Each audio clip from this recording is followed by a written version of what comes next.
أعوذ بالله من الشيطان الرجيم بسم الله الرحمن الرحيم والتين والزيتون وطور سينين وهذا البلد الأمين لقد خلقنا الإنسان في أحسن تقويم صدق الله العظيم وصدق رسوله النبي الكريم اللهم صل على سيدنا ومولانا محمد وعلى آله وأصحابه وبارك وسلم۔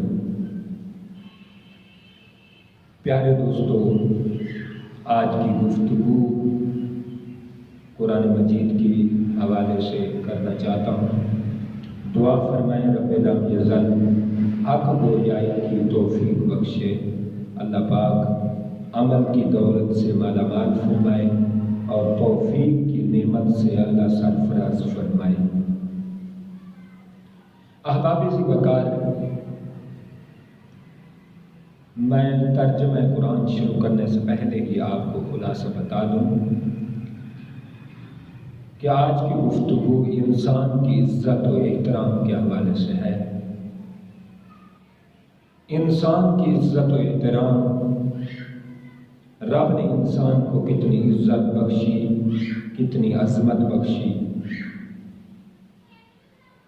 اگر 15-20 سال یا 25 سال جو ٹیچنگ میں، اسٹوڈنٹ لائف میں جو بھی ہم نے دین میں وقت گزارا ہے، اگر مجھ سے کوئی پوچھے کہ 15-20 سال کے دین کا تجربہ اور دین کا خلاصہ ایک جملے میں بتا دو، ایک جملے میں، تو میں اسے یہ کہوں گا، انسان کا ادب سیکھو، انسان کی عزت سیکھو، انسان کا وقار پہچانو۔ انسان کی جو بندہ قدر کرے گا، حدیث پاک کے مفہوم سے جو انسان کی قدر کرتا ہے وہ رحمان کی قدر کرتا ہے، اور میرے حضور نے فرمایا جو انسان کا شکریہ ادا نہیں کر سکتا وہ اللہ رحمان کا بھی شکر ادا نہیں کر سکتا۔ تو دیکھیں انسان کی عزت و عظمت اللہ کے ہاں کتنی ہے۔ اللہ رب العالمین نے قرآن مجید میں فرمایا والتین، قسم ہے مجھے تین کی۔ اندازہ فرما لیں کہ اللہ کی بات سے کوئی انکاری نہیں ہو سکتا، کسی میں جرأت اور دم نہیں ہے کہ مالک کی بات کا انکار کر سکے، اللہ کی بات کی نگیٹ کر سکے، نفی کر سکے، لیکن اس کے باوجود رب ذوالجلال قسم اٹھا کے کیوں کہتا ہے؟ اصل میں جب اللہ کی بات کی جاتی ہے، اللہ کے کلام کا کوئی اندازہ نہیں ہے، لیکن اس کے باوجود رب قسم اٹھاتا ہے۔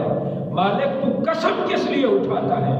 فرمایا بندے جب میں رب کسی کی قسم اٹھاتا ہوں تو اس فرش سے اسے اٹھا کے عرش تک پہنچا دیتا ہوں۔ اس لیے رب کے کلام کا کوئی اندازہ نہیں ہے کہ یہاں تک یا وہاں تک، نہیں، رب کے کلام کا کوئی اندازہ نہیں۔ پھر رب جب قسم اٹھاتا ہے تو اور پکی بات ہو جاتی ہے، پختہ بات ہو جاتی ہے۔ رب بات کو پکا کرنے کے لیے قسم اٹھاتا ہے تو بات کہاں تک پہنچ جاتی ہے کوئی اندازہ نہیں کر سکتا۔ پھر اللہ رب العالمین فرماتا ہے والزیتون، قسم ہے زیتون کی، مالک تیری ایک قسم کا ہم اندازہ نہ کر سکے، اب دوسری قسم تو نے اٹھا دی۔ مقصد کیا ہے؟ مالک تو بتانا کیا چاہتا ہے، کس بات پر آگاہ کرنا چاہتا ہے، انسان کو کس بات پر مطلع کرنا چاہتا ہے، اور انسان کو کیا تو بتانا چاہتا ہے۔ اللہ فرماتا ہے تمہارے جہاں عقل ختم ہو جائیں، میری بارگاہ میں انسان کا عزت و مقام، انسان کا وقار اتنا ہے، جہاں تک تمہارا عقل بھی ختم ہو جائے، جہاں فہم و فراست ختم ہو جائے، جہاں تمہارا علم و عمل ختم ہو جائے، جہاں تمہاری سوچ، فہم، فکر، عقل، دانش، ہر چیز ختم ہو جائے، وہاں سے انسان کی عزت اور انسان کا مقام شروع ہوتا ہے رب کے نزدیک۔ فرمایا وَطُورِ سِینِین، قسم ہے طور سینا کی، وَهَٰذَا الْبَلَدِ الْأَمِینِ، چوتھی قسم رب اٹھائے، فرمایا وَهَٰذَا الْبَلَدِ الْأَمِینِ، اور اس پرامن شہر مکہ کی قسم۔